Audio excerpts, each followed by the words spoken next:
Sup flappers, welcome back to another video. As you see in the title, Inazuma is coming very soon, and in this video I'm going to be telling you some of the things that you should be thinking about as well as doing as we approach Inazuma. And if this is the first time you are on my channel, don't worry, I'm not going to ask you to like and subscribe. Just keep watching the video, and if this video does end up helping you, then you can make your decision. So without further ado, let's get started. So if you have watched the patch 2.0 livestream, it's no secret to you that we're going to be getting 3 new characters.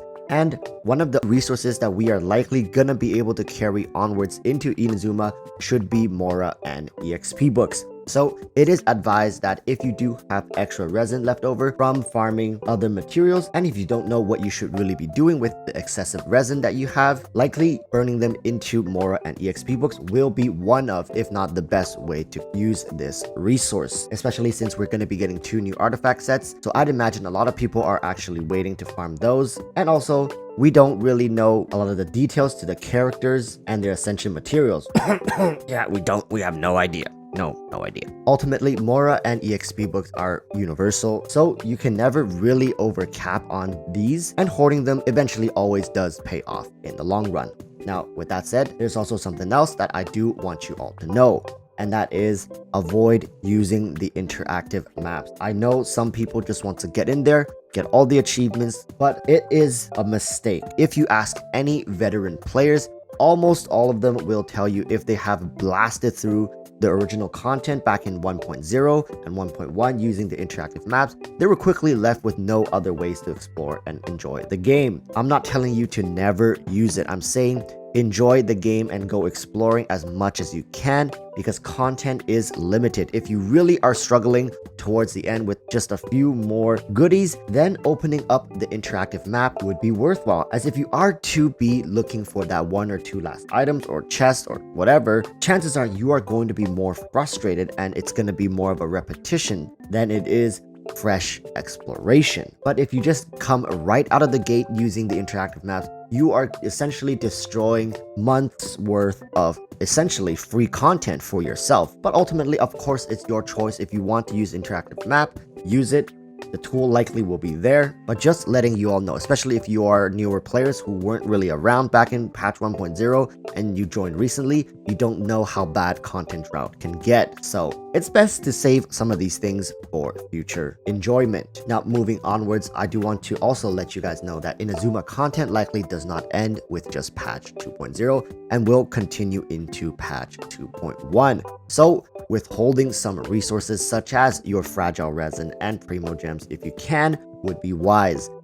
Even though we do have the new domain with the new artifacts, there is no telling what patch 2.1 can hold, because if you look at Mondstadt and Liyue, we have all sorts of ways to use resin, which includes weapon essential materials and talent materials. So imagining a new zone, it is almost without a doubt we will be getting new domains that are not artifact based, and whether miHoYo implements them in patch 2.0 or as we continue going in patch 2.1, 2.2, we don't know. So don't burn all your resins on artifact sets, because while artifact sets are new and they are better or essentially upgrades to other older artifact sets, you still have the old artifact sets to use. But if miHoYo decides to drop some sort of domain that newer characters would strictly have to use that, then you'd be essentially out of luck. And let me tell you, these domains rotate through different days, unlike artifact domains. So if you don't have enough fragile resin saved up and those domains drop and you got a character,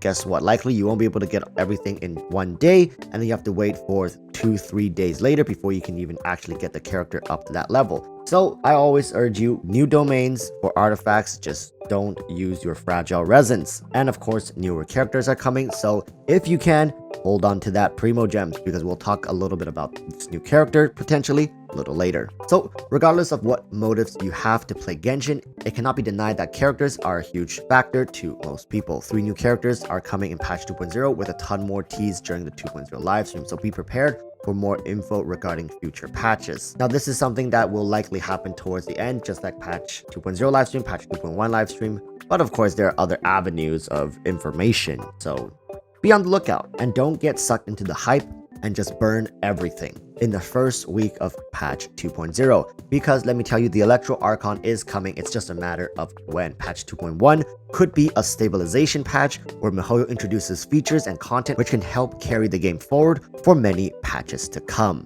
miHoYo knows that the players has an itch that needs to be scratched, but is not the kind of company to drop half-baked content, as you can give but you cannot take away.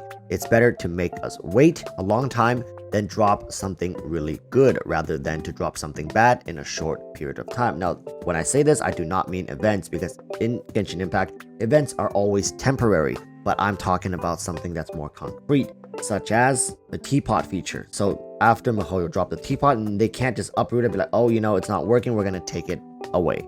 Doesn't work like that. And for people who knows what I'm talking about, it's really essentially endgame content that a lot of people are looking forward to. So if that is not in patch 2.0, it's okay, and if that doesn't interest you, it's completely fine. I am confident miHoYo is cooking up something for the players, and it's just a matter of time before they reveal that to us. Because miHoYo oftentimes plans for newer features months in advance, and they use certain event slots to actually test these new features and gauge player response. There are constant experiments happening all around us in Genshin that we likely don't even know about.